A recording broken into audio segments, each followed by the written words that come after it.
मैं हूं डॉक्टर फैदी और आप देख रहे हैं channel riot classes. Riot classes channel में कोर्स कोड 01 देख रहे हैं। कोर्स कोड 01 का ये चैप्टर 1 है, 01 some basic concept of chemistry, और वीडियो सीरीज है VSTH15। आप VSTH14 तक देख चुके होंगे। क्लियर है? चलिए, आज हम लोग, जैसा कि वादा हुआ था कि न्यूमेरिकल ही बनाना है, हम आगे भी न्यूमेरिकल ही बनाएंगे, इसमें भी न्यूमेरिकल ही बनाएंगे, है ना। चलिए, कुछ हमने सिलेक्टेड न्यूमेरिकल लिया है, क्वेश्चन लाए हैं हम आपके लिए, और उसे हम देखते हैं वन बाय वन। सबसे पहले लिखिए, mass of one atom of the element A is. Question है, मास ऑफ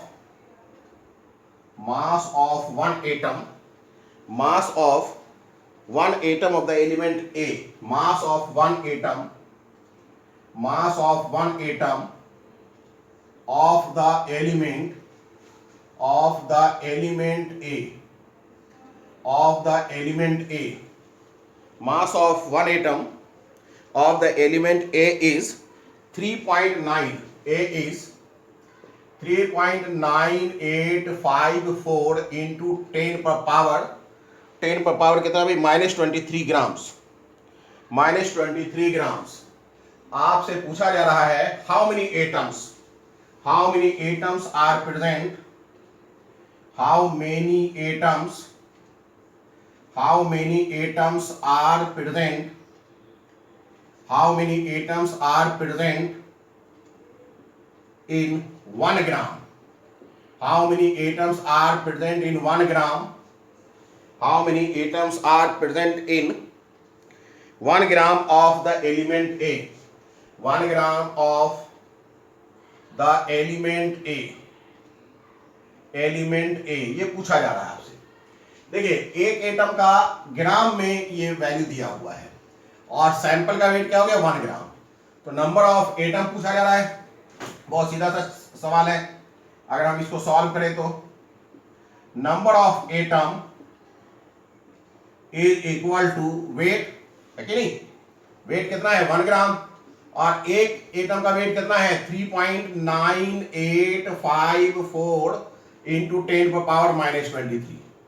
अरे एक बात बताइए, 3.9854 को अगर हम मान लेते हैं 4 कर दे तो कोई आपत्ति है? नहीं, कोई आपत्ति नहीं, इतना तो कर ही सकते हैं, ऑलमोस्ट 4 है। तो अगर हम 1/4 ले लें, 1/4 इंटू ऊपर ले गए तो 10 पर पावर 23, ये हो जाएगा 0.25 इंटू 10 पर पावर 23, 0.25। 1/4 का होता है 0.25 ना।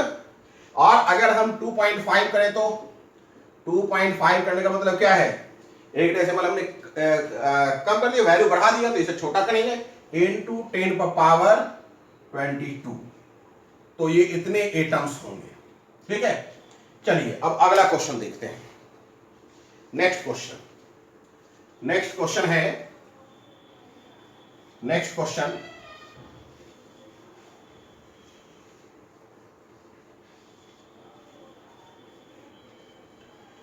क्वेश्चन की बात की जाए। नेक्स्ट क्वेश्चन जो है आपके लिए, वो लिखेगा, which of the following contain the largest mass of hydrogen atom. अगला क्वेश्चन है, which of the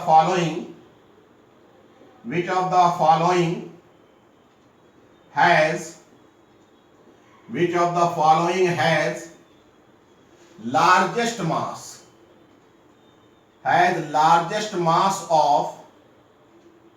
largest mass of hydrogen atoms, largest mass of hydrogen atoms. ये क्वेश्चन है। कौन कौन सा है विच ऑफ द फॉलोइंग का मतलब कि आपको कहीं दिया हुआ रहेगा ना सैंपल। पहला सैंपल है ए, पहला सैंपल ए कहता है 5 moles of C2H2O4, 5 moles of C2H2O4, 5 moles of C2H2O4। B number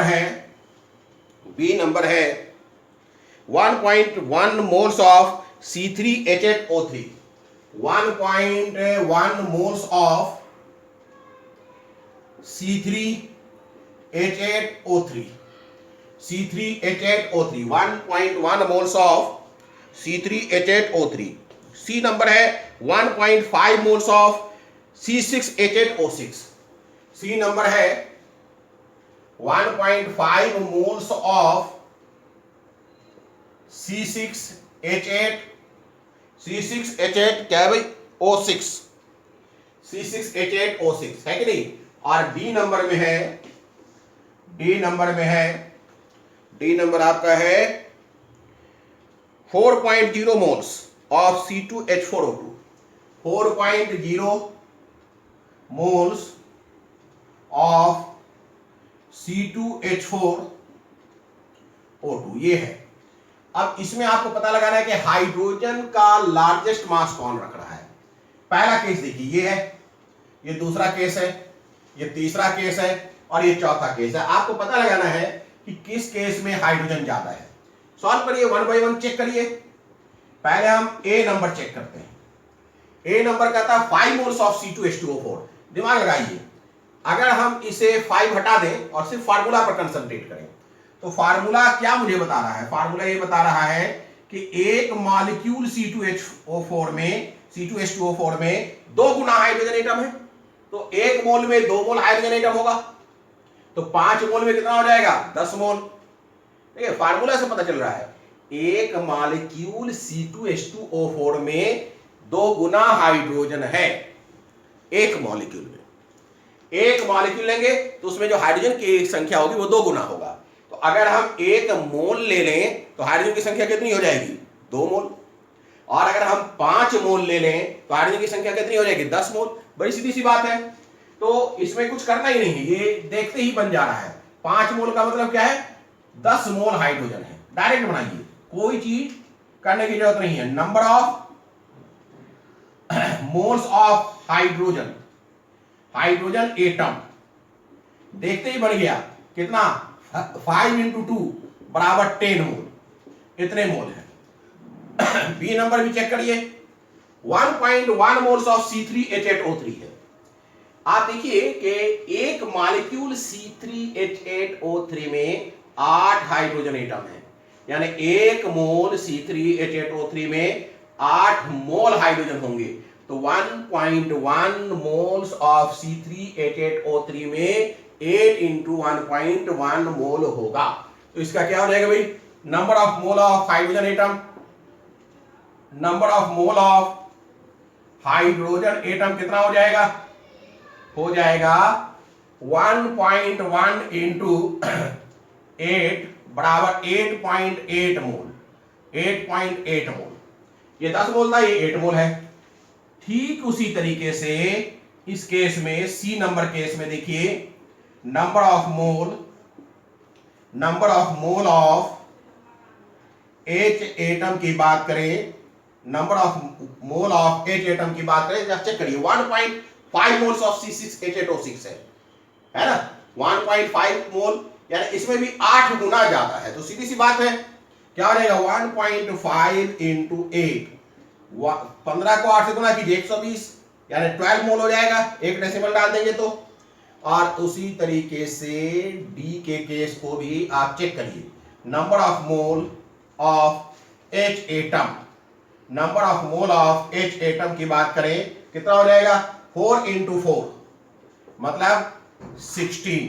तो अब आप यहां फैसला कर लीजिए, पहले केस में 10 मोल है हाइड्रोजन एटम, दूसरे केस में 8.8 मोल है, तीसरे केस में 12 मोल है, 12 मोल है, चौथे केस में 16 मोल है। तो जिसमें जितना मोल ज्यादा होगा उतना ज्यादा उसका वेट भी होगा। क्यों? क्योंकि मुझे मालूम है सिंस N = W/m। m क्या है, molar mass of hydrogen atom, ये कांस्टेंट है। इसका मतलब हो गया N = W, यानी N जितना बढ़ेगा उतना वेट बढ़ेगा, वेट ऑफ द सैंपल बढ़ेगा। तो जाहिर है कि D का जो है वेट ज्यादा होगा, D का मास ज्यादा होगा। क्लियर है? तो ऐसे क्वेश्चन भी आप बना लेंगे। अब इसके बाद बारी है नेक्स्ट क्वेश्चन का। नेक्स्ट क्वेश्चन लिखिए, the volume of A drop of water is 0.0018 ml. The volume of a drop of water is 0.0018 0.18 ml। क्या है question? The volume of question है the volume of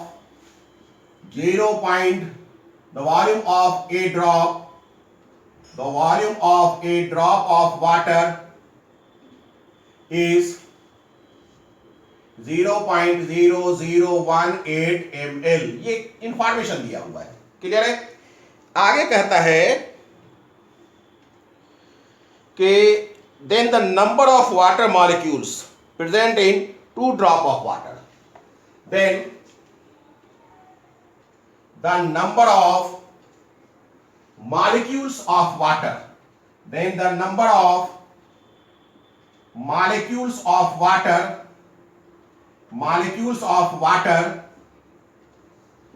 present in 2 drop of water, present in 2 drop of water, present in 2 drop of water, present in 2 drop of water, present in 2 drop of water।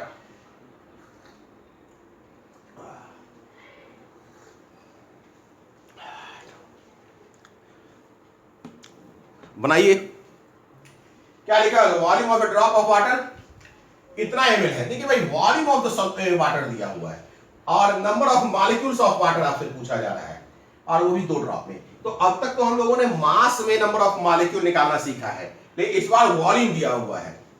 तो घबराने की जरूरत नहीं है। इस class में जब आप आ जाते हैं तो एग्जामिनर ये मानकर चलता है कि आपको वाटर की डेंसिटी मालूम है। ये बताने की कोई ज़रूरत नहीं है, आपको ये मालूम होना चाहिए कि वाटर की डेंसिटी क्या होती है। ये माना जाता है कि आपको ये मालूम है। तो अगर डेंसिटी आपको मालूम है तो वॉल्यूम को आप मास में कन्वर्ट कर सकते हैं। देखिए कैसे कर रहे हैं। वॉल्यूम ऑफ वाटर जो है, वाटर फॉर वन ड्रॉप दिया हुआ है 0.0018 ml। मतलब अगर हम इसे लिख दे 18 इंटू 10⁻⁴ ml तो गलत नहीं होगा। 18 इंटू 10⁻⁴ ml। इसके बाद आपको मालूम है कि डेंसिटी बराबर मास बाय वॉल्यूम होता है, और mass is equal to density into volume हो जाएगा। डेंसिटी वाटर का आपको मालूम होना चाहिए 1 ग्राम पर ml होता है, इंटू वॉल्यूम दिया हुआ है 18 इंटू 10⁻⁴ ml। तो आप देख लीजिए ml कैंसिल, ये गुना करिए, क्या हो जाएगा 18 इंटू 10⁻⁴ ग्राम। 18 इंटू 10⁻⁴ कैसे भैया? -4। 18 इंटू 10⁻⁴ ग्राम, इतना हो जाएगा। क्लियर है? तो इस तरीके से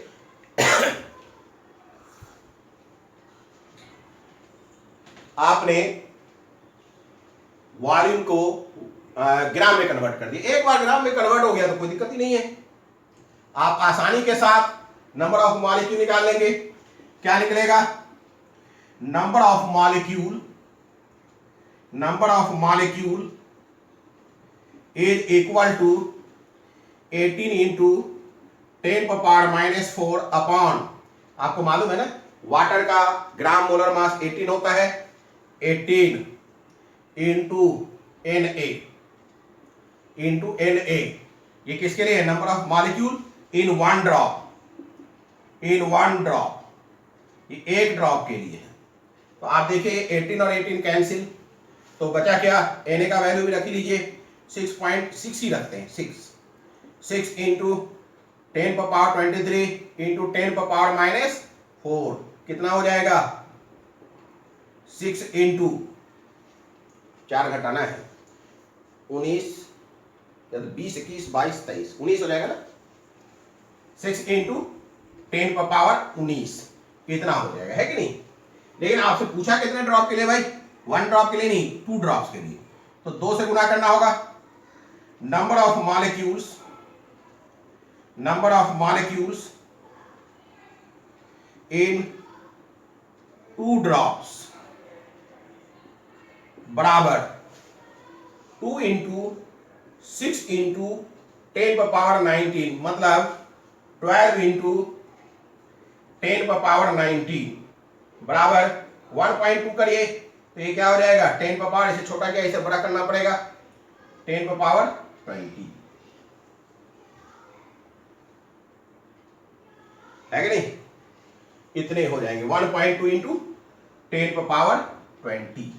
तो ये एक क्वेश्चन था। अब अगला क्वेश्चन हम लोग देखें।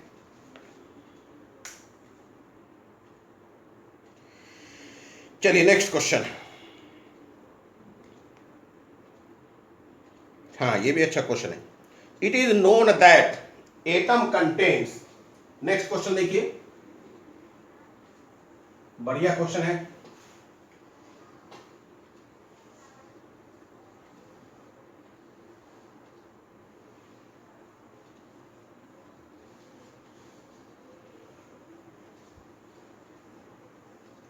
लिखिएगा इट इज नोन दैट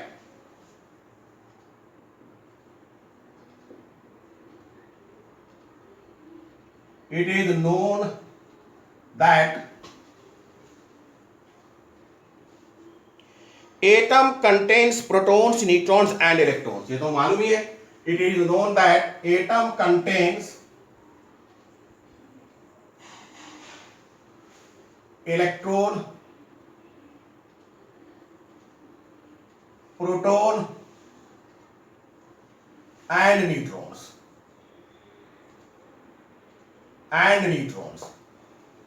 ठीक है। आगे लिखता है, कहां चला गया, if the mass of neutron is assumed to half of its original volume, if the mass of neutron, if the mass of neutron is assumed to be, if the mass of neutron is assumed to half of its original value, is assumed to half of its original value, half of its original value,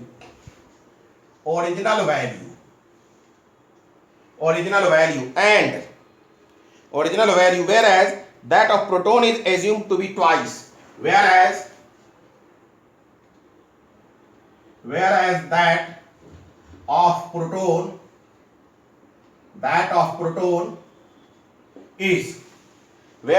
that of proton is assumed to be twice,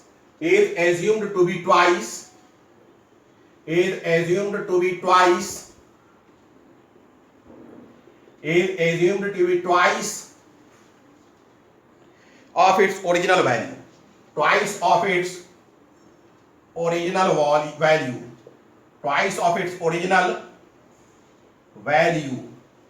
of its original value, then the atomic mass of then the atomic mass of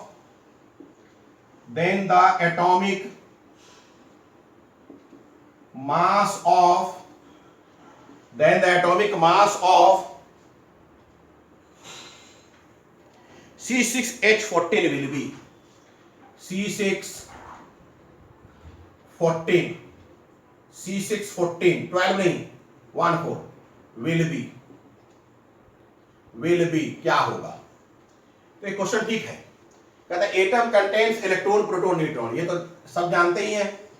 अब कहता है कि जो मास of neutron है वो क्या हो गया है, आधा हो गया है, मान लेते कि आधा हो गया है। अब प्रोटॉन जो है वो क्या हो गया है, डबल हो गया, ट्वाइस हो गया है। तो जो नया मास होगा वो कितना होगा, of its original, where that of mass of C614 will be, कितना होगा, यही पूछा जा रहा है आपसे। तो कोई बहुत मुश्किल नहीं है। पहले आप जानिए इसको सॉल्व करने के लिए जानिए मास ऑफ इलेक्ट्रॉन, Me लिखते हैं, क्या है, नेग्लिजिबल, कोई खास इसका असर नहीं पड़ता, नेग्लिजेबल। मास ऑफ प्रोटॉन जो है ये नेग्लिजेबल नहीं, इसे आपको काउंट करना पड़ेगा। मास ऑफ न्यूट्रॉन इसे काउंट करना पड़ेगा। ये तो आपका कंसेप्ट हो गया। अब ये बताइए कि C614 में प्रोटॉन कितने हैं? C614 में आप बताइए प्रोटॉन कितने हैं? 14 ना, 6 और न्यूट्रॉन कितने हैं? 14 माइनस 6 यानी कि 8। तो हर प्रोटॉन का वेट कितना होता है? 1 AMU। और हर न्यूट्रॉन का वेट कितना होता है? 1 AMU ऑलमोस्ट। अगर हम बात सही मायने में करें तो न्यूट्रॉन बहुत थोड़ा सा प्रोटॉन से ज्यादा है भारी। एवरेज दोनों के मास बराबर है। तो प्रोटॉन का जो मास है ओरिजिनल वैल्यू से हाफ हो गया है। नहीं, न्यूट्रॉन का हाफ हो गया है। तो हाफ होने का मतलब क्या है? 8 AMU से कितना हो जाएगा? 4, यानी कि 8 न्यूट्रॉन 4 न्यूट्रॉन के बराबर रह जाएगा और 6 प्रोटॉन 12 प्रोटॉन के बराबर हो जाएगा। बात समझ में आ रहा है ना? समझ में आई बात या नहीं? तो अगर हम बात करें मास ऑफ प्रोटॉन तो क्या हो जाएगा? ये 12 और इसमें मास ऑफ न्यूट्रॉन बात करें तो 4। तो टोटल मास कितना हो जाएगा? टोटल मास 16 हो जाएगा। ठीक है, ये टोटल मास हो जाएगा। अच्छा, ओरिजिनल मास क्या है? ओरिजिनल मास 14 है। तो यही आपसे पूछा है कि नया मास क्या हो जाएगा। लेकिन कभी कभी क्या पूछ देता है कि कितना परसेंट बढ़ जाएगा। परसेंट इंक्रीज की बात की जाए, परसेंट इंक्रीज, तो परसेंट इंक्रीज में आप बताइए कितना बढ़ जाएगा? 16 और 14 था, 16 हो गया यानी 2 बढ़ गया। ये ओरिजिनल वैल्यू 14 इंटू 100, इसको कैंसिल कराइए। आप क्या करेंगे? 100 बाई 7 से 100 को डिवाइड करिए। 7 1 जा 7, 3 30, 7 4 जा 28, 2.20, 7 2 जा 14, 7 3 जा 21, तो 2, तो यही हो जाएगा 14.2%। मतलब है 14.2%, ये हो जाएगा 14.2% परसेंटेज इंक्रीज। क्लियर है? चलिए नेक्स्ट क्वेश्चन। ये समझ में आ रही है बात? 14.2%। अगला क्वेश्चन है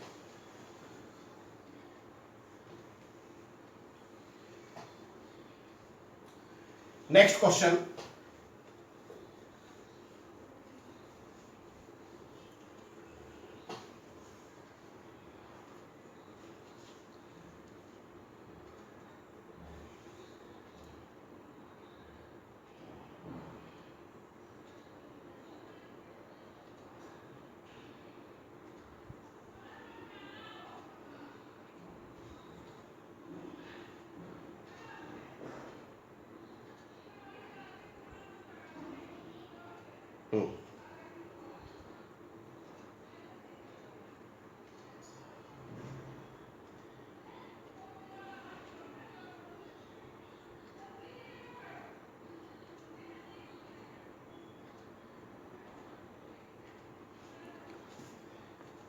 नेक्स्ट क्वेश्चन में आपको बताओ, एक बढ़िया क्वेश्चन था, दिख नहीं रहा है।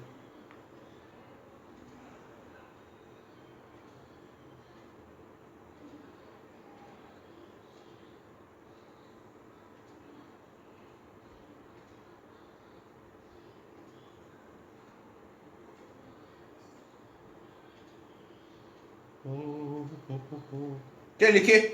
ए 25.0 mm into 40.0 mm piece of gold। A 25.0 question है। ए 25.0 mm, A 25.0 mm into 40.0 mm piece of gold foil is 25.0 mm into 40.0 mm piece of gold foil, piece of gold foil, piece of gold foil is, piece of gold foil is 0.25 mm thick, is 0.25 mm thick, is 0.25 mm thick, right? The density of gold is 19.32 gram per cc. The density of gold, the density of gold, the density of gold is 19.32 ग्राम पर CC, पर CC, पर CC भी लिख सकते हैं या centimetre cube, यहां मैंने सेंटीमीटर क्यूब लिख दिया। क्लियर है? How many gold atoms are in the sheet? How many gold atoms, how many gold atoms, how many gold atoms are present in sheet? How many gold atoms are present in sheet? Present in sheet. How many gold atoms are present in sheet? लिखिए, how many gold atoms are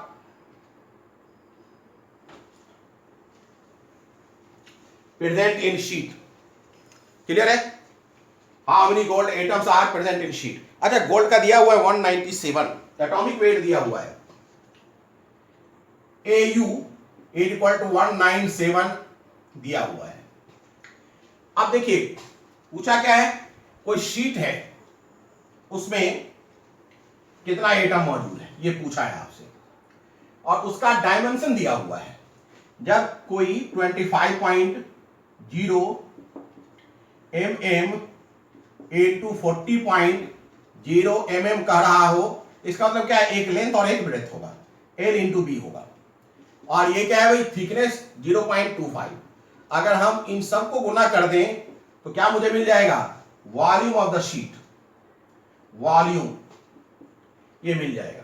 तो गुना करिए, 25 को 25 से गुना करिए, 625 होता है, 6.25 हो जाएगा, डेसिमल पुट करेंगे तो 40 से इसे गुना कर दीजिए, 0 0 0, 4 5 20, 7 2, 4 2 8 2 10 7 1, 4 6 24 1 25, 0 0 0 5 2, 2 के बाद पॉइंट डाल दीजिए 25, 250।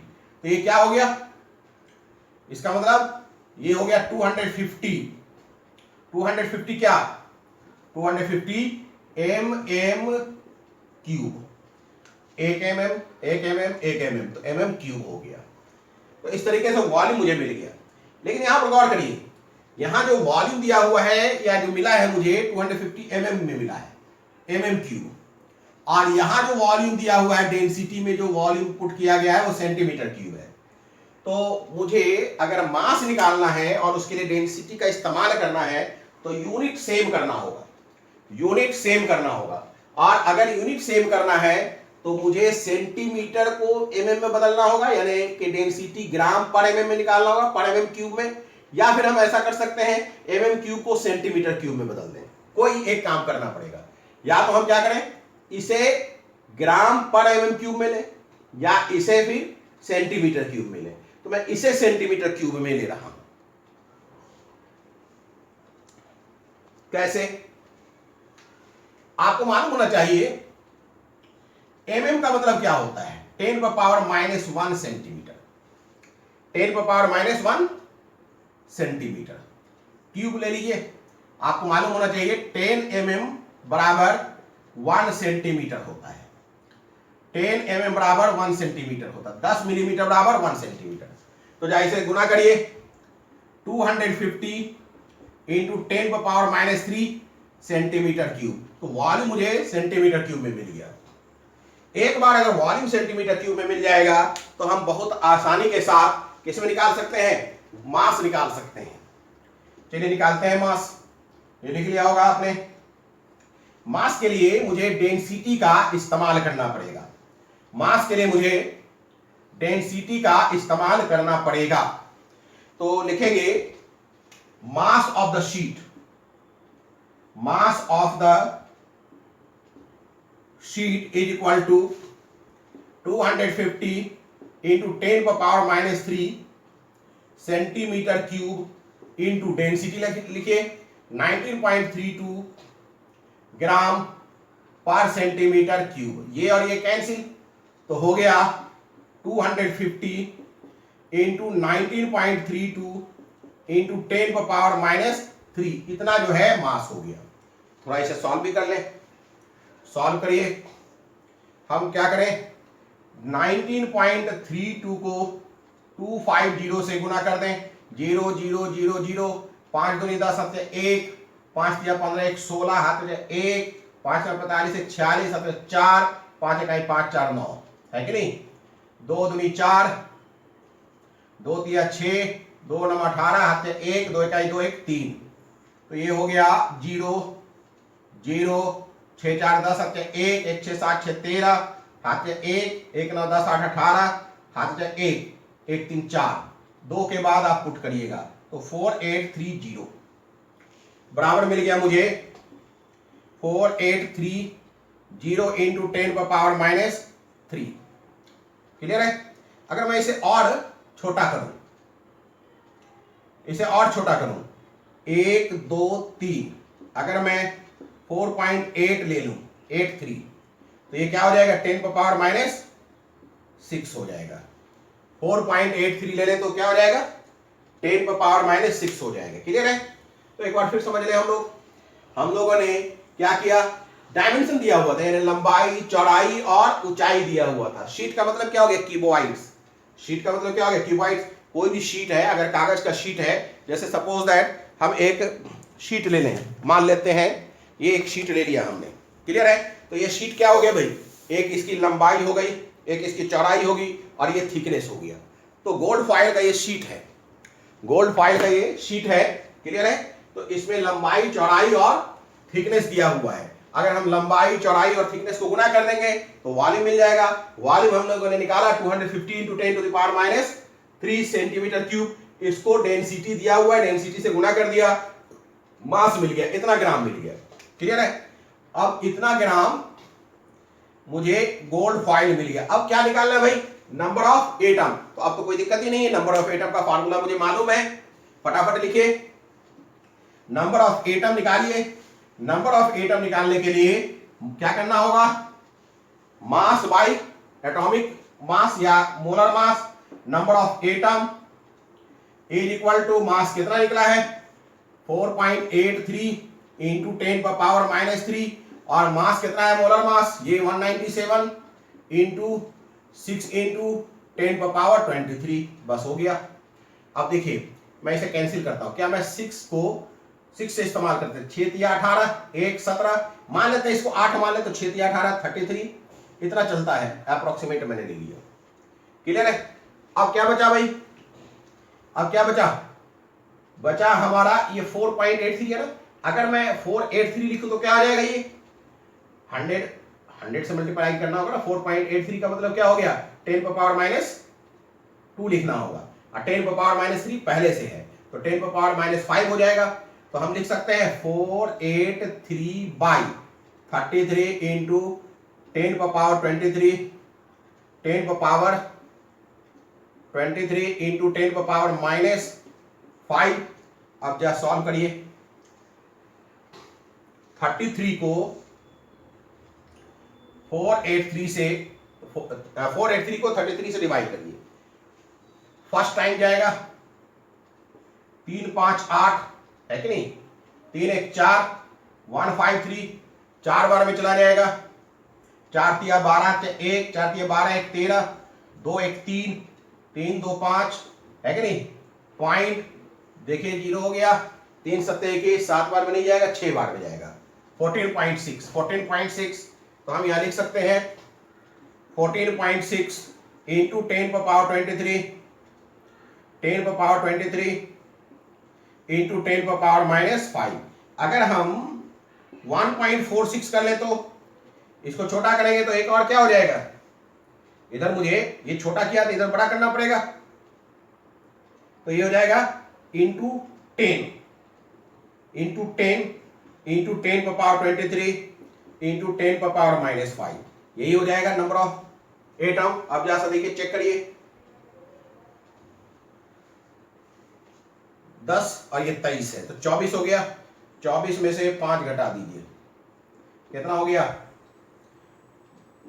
10 11 12 13 14 9 19, तो हो गया 1.46 इंटू 10 पर पावर 19, इतना एटम हो गया। क्लियर है? मैं एक एक चीज को, छोटे छोटे कैलकुलेशन को भी करवा दे रहा हूं ताकि आपको ये दिक्कत ना हो। जिनको कैलकुलेशन में दिक्कत आती हो वो भी आराम से कर लें। चलिए, हो गया, फटाफट इसे कॉपी करिए। तो इस तरीके से आपने क्वेश्चंस देखे हैं, एक दो क्वेश्चन और देखिए, फिर आयन पर बात होगी। लिखिए क्वेश्चन नेक्स्ट।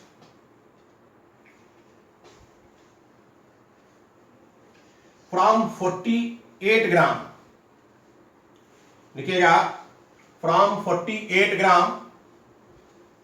नेक्स्ट लिखिएगा from 48 gram of He sample, from 48 gram of He sample, from 48 gram of He sample 6 into 10 per power 23 atoms of He are removed. 6 into 10 per power 23 He atoms are removed. He atoms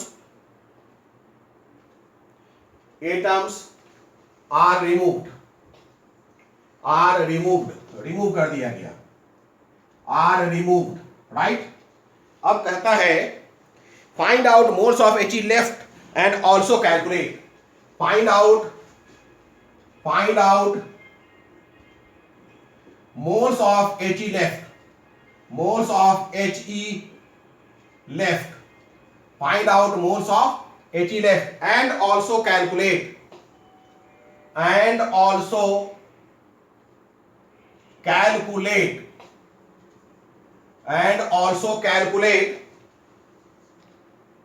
mass of carbon atoms, and also calculate mass of carbon atom, mass of carbon atom, mass of carbon mass of carbon, not atom, mass of carbon which contain same number of atoms, mass of carbon which contain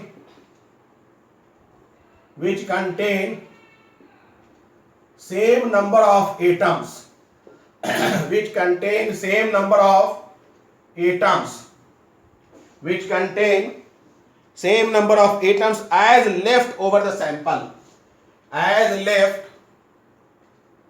over the sample, as left over the sample, as left over the sample। कहता है कि 48 ग्राम He sample है, उसमें से इतना He atoms निकाल लिया गया, तो कहता है कि कितना He लेफ्ट बचा, कितना मोल He बचा, और कहता है कि जितना मोल He बचा है उतना ही मोल या उतना ही एटम कार्बन का लिया जाए तो कितना मास होगा। यानी इसमें दो पार्ट है। पहले पार्ट की बात करें कि बचा कितना, 48 ग्राम का मतलब है नंबर ऑफ मोल ओरिजिनली कितना था, weight by molar mass, helium का 4 होता है ना, तो कितना हो गया 12, इतना था। रिमूव कितना हुआ, 6 इंटू 10 पर पावर 23, इसको अवोगाड्रो नंबर से डिवाइड कर दीजिए तो 1, इतना था, इतना रिमूव हो गया, तो बचा कितना, n लेफ्ट 12 माइनस 1 बराबर 11 मोल, इतना बचा, इतना बचा। अब कहता है कि आप बताइए कि इतना मोल कार्बन ले लिया जाए तो उसका वेट कितना होगा। बड़ा सीधा सा बात है, number of mole of carbon बराबर क्या हो जाएगा, वेट ऑफ कार्बन अपॉन 12, ये हो जाएगा ना मोलर मास। तो number of mole of carbon कितना हम ले रहे हैं 11, क्योंकि इतना ही बचा है, तो वेट ऑफ कार्बन बाई 12 हो जाएगा। This implies weight of carbon बराबर 12 इंटू 11, ये आप खुद निकालिए, ग्राम में निकलेगा, है कि नहीं। चलिए नेक्स्ट क्वेश्चन लिखिए।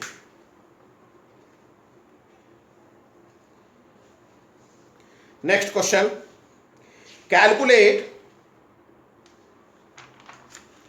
Calculate mass of global salts. Calculate mass of global salt, लिखिएगा calculate mass of global salt,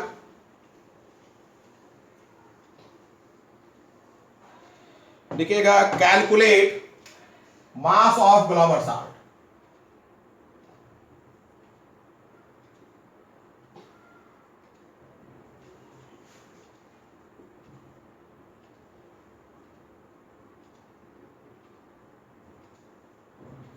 Calculate mass of global salts Na2SO4 dot H2O, Na2SO4 dot 10H2O। Calculate mass of global salt, global salt का ये formula है, ठीक है। Required which contain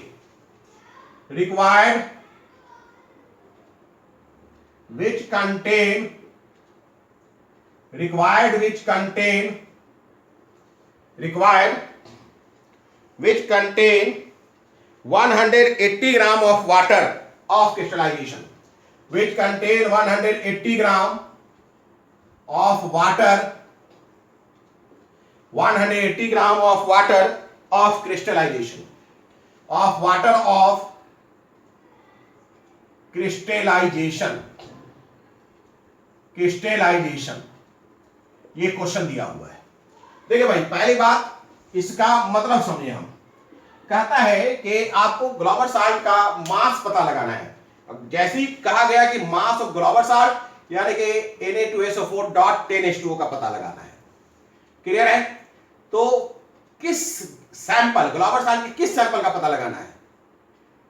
ऐसे sample का पता लगाना है जो 180 ग्राम पानी रखता हो, water of crystallisation, 180 gram of water of crystallisation.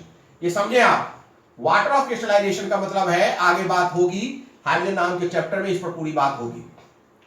180 gram of water of crystallisation, water of crystallisation का मतलब है, अभी जो आप पढ़ रहे हैं वो ये मतलब समझिए कि अगर किसी मॉलिक्यूल या क्रिस्टल के साथ वाटर किसी भी तरीके से एसोसिएटेड है, एक मॉलिक्यूल का वो एक पार्ट बना हुआ है, तो उसे वाटर ऑफ क्रिस्टलाइजेशन कहते हैं। यहां Na2SO4 डॉट 10H2O में साफ दिख रहा है कि Na2SO4 नाम का एक कंपाउंड है, सोडियम सल्फेट, उसमें 10 मोल पानी लगा हुआ है। अगर हम इसे गर्म करेंगे, ये कैसे पता चलेगा? अगर हम इसे गर्म करें Na2SO4 डॉट 10H2O को, तो ये गर्म करने पर Na2SO4 एनहाइड्रस यानी बिना पानी वाला प्लस 10 मोल H2O मिलेगा। अब 10 मोल H2O का मतलब क्या हो गया? N बराबर 10, तो आपको मालूम है N बराबर क्या होता है? W बाई 18 हो जाएगा ना पानी के केस में। तो this implies 10 is equal to W by 18, मतलब W is equal to 180 gram.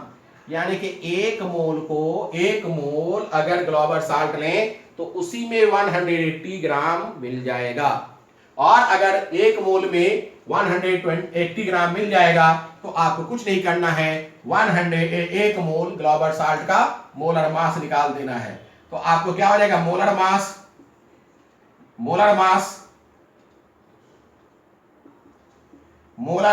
Of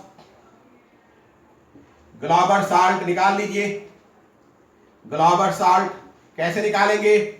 इसके फार्मूला में जितने एटम है सबका एटॉमिक वेट जोड़ कर लिख दीजिए और बाद में ग्राम लिख दीजिए, यही मॉलिक्यूलर मास हो जाएगा, है कि नहीं? तो बड़ा आसानी से निकल जाएगा। Molar mass of global salt हो जाएगा सोडियम का 23 इंटू 2 प्लस सल्फर का 32 प्लस 64, 16 है ना, 16 इंटू 4 तो 64 plus 80, 180।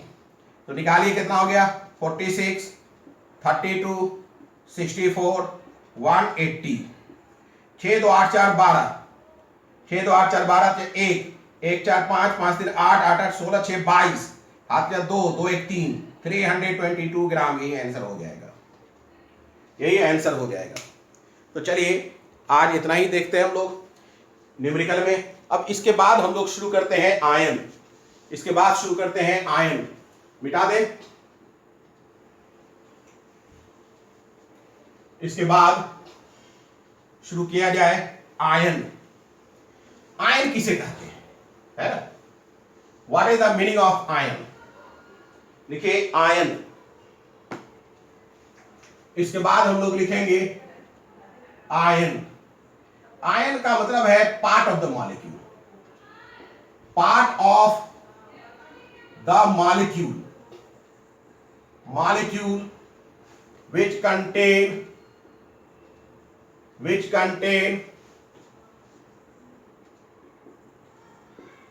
either positive charge or negative charge, either positive charge or negative charge, इसे हम आयन कहते हैं। क्लियर है? ये पार्ट ऑफ द मॉलिक्यूल है। ठीक है। अगर कुछ इंपॉर्टेंट बात की जाए तो आयन जो है फ्री एग्जिस्टेंस नहीं रखता। आयन कभी भी फ्री एग्जिस्टेंस नहीं रखता, यानी कि मॉलिक्यूल के तरह हम आयन का सैंपल नहीं बना सकते। यानी कि हम चाहे कि सोडियम क्लोराइड को एक बर्तन में बंद करें तो कर सकते हैं, सोडियम क्लोराइड आप लेकर के एक बोतल में रख सकते हैं। लेकिन अगर आप कहेगा सोडियम क्लोराइड के Na+ को हम एक बोतल में रखें, पॉसिबल नहीं है।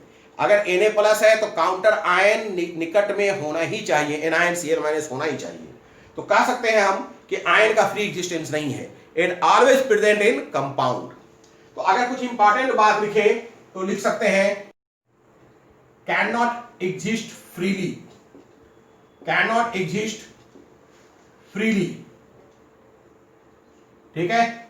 दूसरी चीज, तो एग्जिस्ट फ्रीली नहीं करेगा तो करेगा कैसे? Ion exist with its counter part, यानी आयन जो है फ्रीली एग्जिस्ट नहीं करेगा। कैटायन है तो एनायन भी होगा, पॉजिटिव चार्ज है तो नेगेटिव चार्ज भी होगा। आयन मॉल्टेन स्टेट में या सॉल्वेटेड स्टेट में, सॉल्वेटेड स्टेट मतलब सॉल्वेंट में अगर रख दिया गया हो तो ये अपनी आइडेंटिटी शो करती है, फिर भी उसके आयंस होंगे, उसके काउंटर आयंस होंगे। तो लिखेगा ion exhibit its identity, exhibits its identity in molten state, molten मतलब पिघला हुआ state, in molten state or in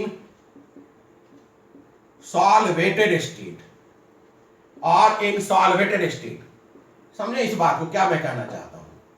आप सब जानते हैं नमक NaCl Na+Cl- से बना हुआ है। अगर आप NaCl लेंगे तो उसमें Na+Cl- का फ्रीली एग्जिस्ट नहीं करेगा, है मौजूद लेकिन वो दिखेगा नहीं, उसका कोई आइडेंटिटी नहीं पता चलेगा।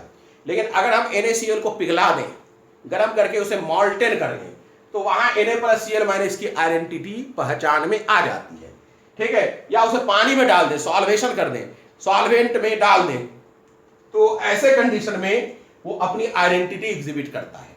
क्लियर है? अब हम देखते हैं आयन होते कितने प्रकार के हैं। ठीक है। नेक्स्ट लिखिएगा आयन होते कितने प्रकार के हैं, यानी टाइप्स ऑफ आयन। नेक्स्ट लिखिए टाइप्स ऑफ आयन, लिखिएगा टाइप्स ऑफ आयन, आयन के टाइप्स ऑफ आयन दो प्रकार के। एक है केटायन, केटायन का मतलब कंटेन पॉजिटिव चार्ज। दूसरा है एनायन,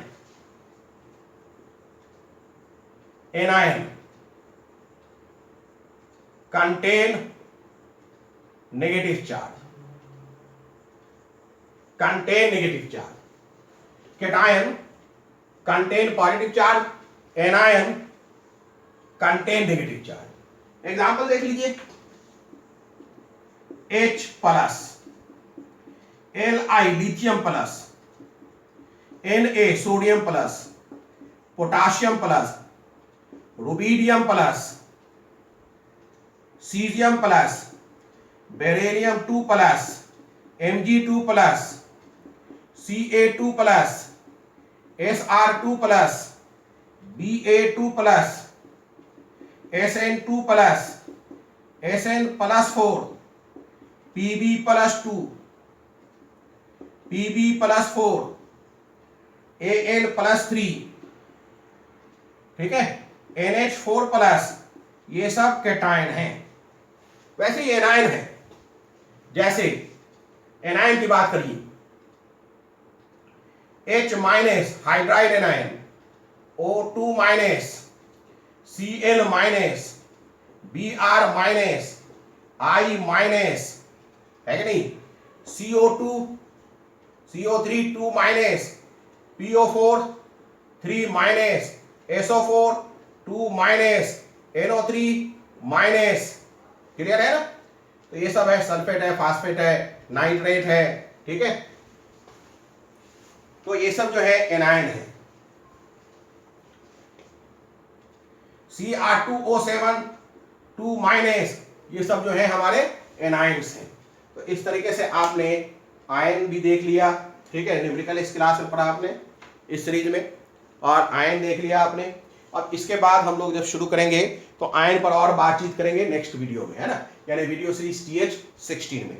चलिए आज इतना ही, और हर दिन के या हर वीडियो सीरीज में जो मैं कहता हूँ दोबारा रिपीट करूँगा, शेयर करिए, लाइक करिए, सब्सक्राइब करिए, वो बेल बटन दबा दीजिए और रेकमेंड कर दीजिए, है ना। ठीक है, ओके, गुड डे।